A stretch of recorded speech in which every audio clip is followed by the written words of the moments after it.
What's good? It's Wood. Please like the video, subscribe to the channel if you are into the fight talk. We have Regis Prograis, 26 wins and 1 loss, taking on Tyrone McKenna, 22 wins, 2 losses, and 1 draw. What are we doing here? I am so disappointed that this is Regis Prograis' next fight. Regis Prograis is now 33 years old. He's about 3 years removed from, losing the big title unification fight. This was for 2 of the 4 belts when he brought the WBA light welterweight 140-pound title in against Josh Taylor, who at the time held only the IBF belt. This was such a big fight, and that was October of 2019. Again, Regis Prograis is 33 years old, and this is only his 3rd fight since that showdown versus Josh Taylor, where Prograis lost a very close, competitive majority decision. And it's been frustrating because, there were a couple, matchups that looked like they were about to be made, like Regis Prograis versus Mikey Garcia. But instead of the fight happening between those two, Mikey Garcia ends up fighting Sandor Martin. Sandor Martin gets the upset win, huge upset win over Mikey Garcia, and Prograis pretty much just left to wait. He's fought Juan Heraldez and Ivan Redkach. Ivan Redkach is a pretty decent fighter, but again, this is pretty much prime time for Regis Prograis to make a legacy building statement at this stage of his career. And I'm sorry, Tyrone McKenna is just not that. Now, one thing that could end up being a saving grace for Prograis, because you have to consider the divisions that he's in, right? He's mostly a 140 guy who would go up to 147 and maybe at some point will stay at 147. Which we all know PBC has like 90% of the elite talent in that division. But for 140, ESPN has a lot of the guys. They have Jose Ramirez. They have Josh Taylor. They have Jose Zepeda, Jose Pedraza. Jack Catterall is actually with Frank Warren. But being with Frank Warren, in his case, allowed him the flexibility to fight on ESPN when he just fought Josh Taylor for all 4 of Taylor's belts.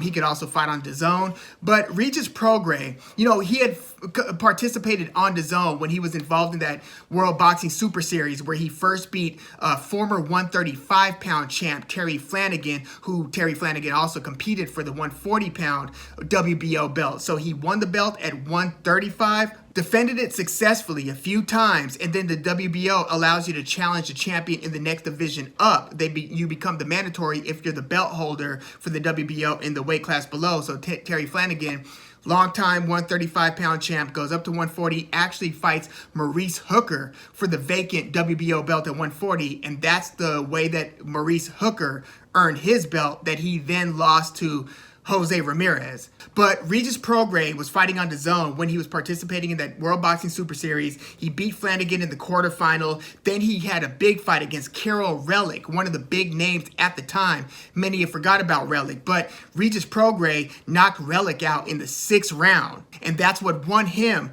the WBA 140-pound title. And so then he fought Josh Taylor in that finals to the World Boxing Super Series. And then that was Regis Prograis' first and only loss. And then he had those 2 fights, one in 2020, one in 2021. But the saving grace for Prograis, just given the promotional politics in boxing, if he doesn't just go with Top Rank. And Regis Prograis gets paid a good amount of money per fight, so I don't think he's going to sign the type of deal that would work with Bob Arum and Todd DeBuff and Top Rank, especially because he's not like a household name. Like, Regis Prograis only boxing famous. Like, you have to be a boxing fan to really know who Prograis is. He's not, Canelo, Anthony Joshua, one of these crossover star names. So you're not going to get the type of money you want if you're working with Bob Arum and fighting for Top Rank on ESPN, at least in Prograis' case. So he recently signed with Probellum. And I know you're thinking, Probellum? Well, Probellum is actually, they're well executive and they're well staffed. They've got a lot of quality and smart people working together. And they look like what they're trying to do is bridge the gap between a lot of other promoters. So they do sign fighters like Regis Prograis, and they've got a few other key signees, but not enough for like Prograis to have like a sandbox of 140-pound contenders to work with for possible opponents. So Probellum is positioning themselves where their goal is to make a lot of cross-promotional fights happen. And that's really the only way that we're going to get what we want in terms of Regis Prograis fighting the fights that matter against the opponents that really matter, and that would boost his legacy. But as it stands, he's 26-1. He's a former belt holder at 140. He's an ultra talent. Like, I feel like he has potential of being a pound for pound ish, top 10-ish type of fighter. Now, that window of opportunity is closing because he's 33 years old, but he's got fast hands. He's a southpaw, so that's always tricky. It's interesting. He's had some southpaw versus southpaw matches. Josh Taylor is another southpaw. Terry Flanagan was a southpaw, and Tyrone McKenna, Regis Prograis' next opponent, is also a southpaw, a tall southpaw as well. He's 6'1". Regis Prograis is only 5'8", so this is 5'8" versus 6'1". Tyrone McKenna's 2 losses came to Jack Catterall via unanimous decision. This is back in like the middle 2018, and then a few fights later, he won 5 in a row, and then he fought Ohara Davies, who at the time of Josh Taylor versus Jack Catterall, the one that we just witnessed a couple weeks ago, Jack Catterall's best win at the time was either against Ohara Davies or Tyrone McKenna. But in September of 2020, so this is like the end of that 2020 pandemic summer, where there are no crowds and Eddie Hearn is just bringing, fight camp back with nobody in the audience. But Tyrone McKenna lost a close majority decision to Ohara Davies. And so Jack Catterall and Ohara Davies are the 2 guys who have handed Tyrone McKenna a loss. So again, this is going to be southpaw versus southpaw.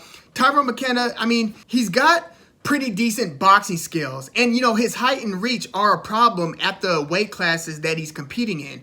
He doesn't have a ton of power.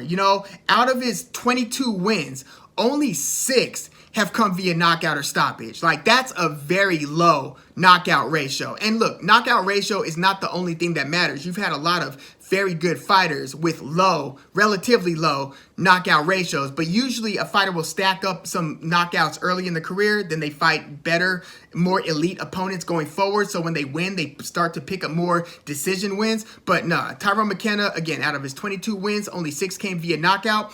He doesn't have a knockout or stoppage since June of 2017, and so he's had about like a dozen fights since that.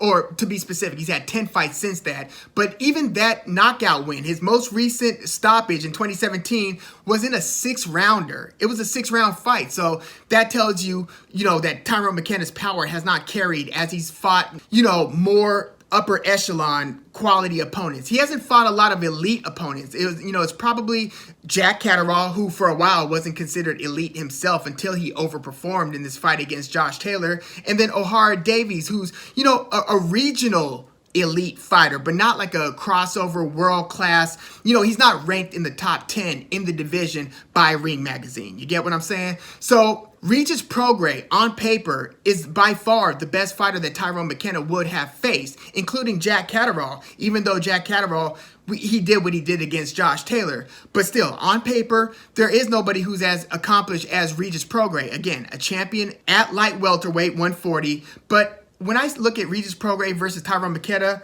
I'm really just looking at more wasted time for Regis Prograis. Like, 33 years old, like, these years are precious. By the time you get 35, 36, like I was thinking the other day, if we have to wait until Terrence Crawford is like 35, 36 before he fights Errol Spence, that kind of already spoils the party a little bit, right? Because then you can start making the post-prime argument or excuse if things don't go Crawford's way. The same thing when Canelo kind of waited a couple years to then fight Golovkin. He was already in his mid-30s. we're going to blink, and before you know it, Regis Prograis is going to be a 35-year-old fighter, not a 33-year-old. So when I see, the 3 fights after the Josh Taylor showdown take place against Juan Heraldez, Ivan Redkach, and now Tyrone McKenna, I'm like, oh man. So I really hope Probellum's able to do what they need to do to get him in the positions to fight the fights that matter. But I expect Regis Prograis to beat Tyrone McKenna probably by decision. If Prograis scores a knockout, great. It's always better to knock a fighter out and to look sensational so you can make a claim for a big fight. But Tyrone McKenna is not an easy guy to get out of there. He has not been stopped yet in his career.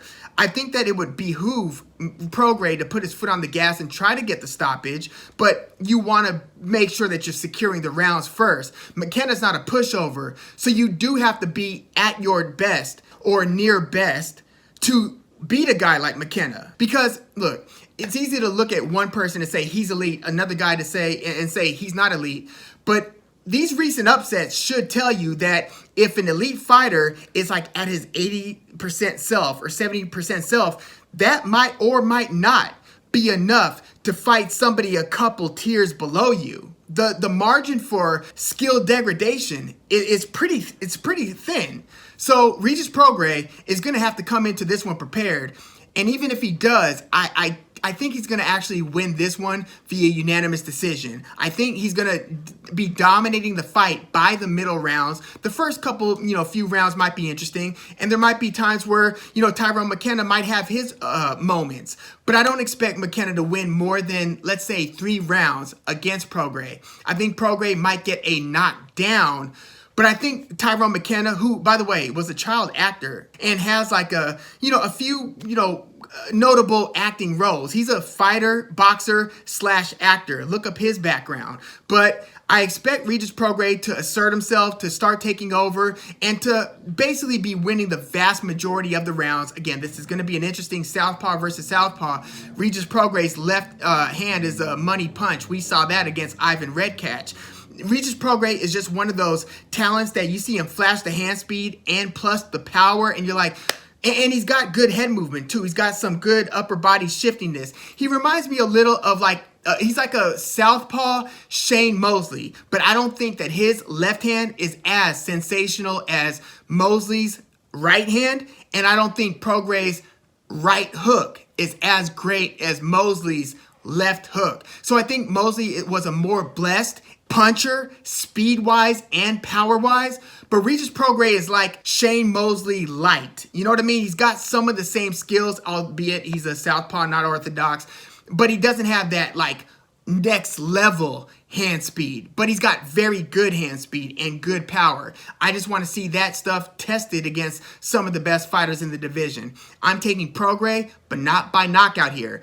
I hope for his sake that he's able to score a knockout, because again, that will allow him to beat his own drum more emphatically in trying to call out better opponents and have those opponents and their promotional companies saying, yeah, we want to fight Prograis, just because of how much of a groundswell of boxing enthusiasm there will be for his fights going forward. So he wants to get a knockout. I just think that he's going to win this one via commanding unanimous decision. But yeah, let me know what you think about Prograis versus Tyrone McKenna.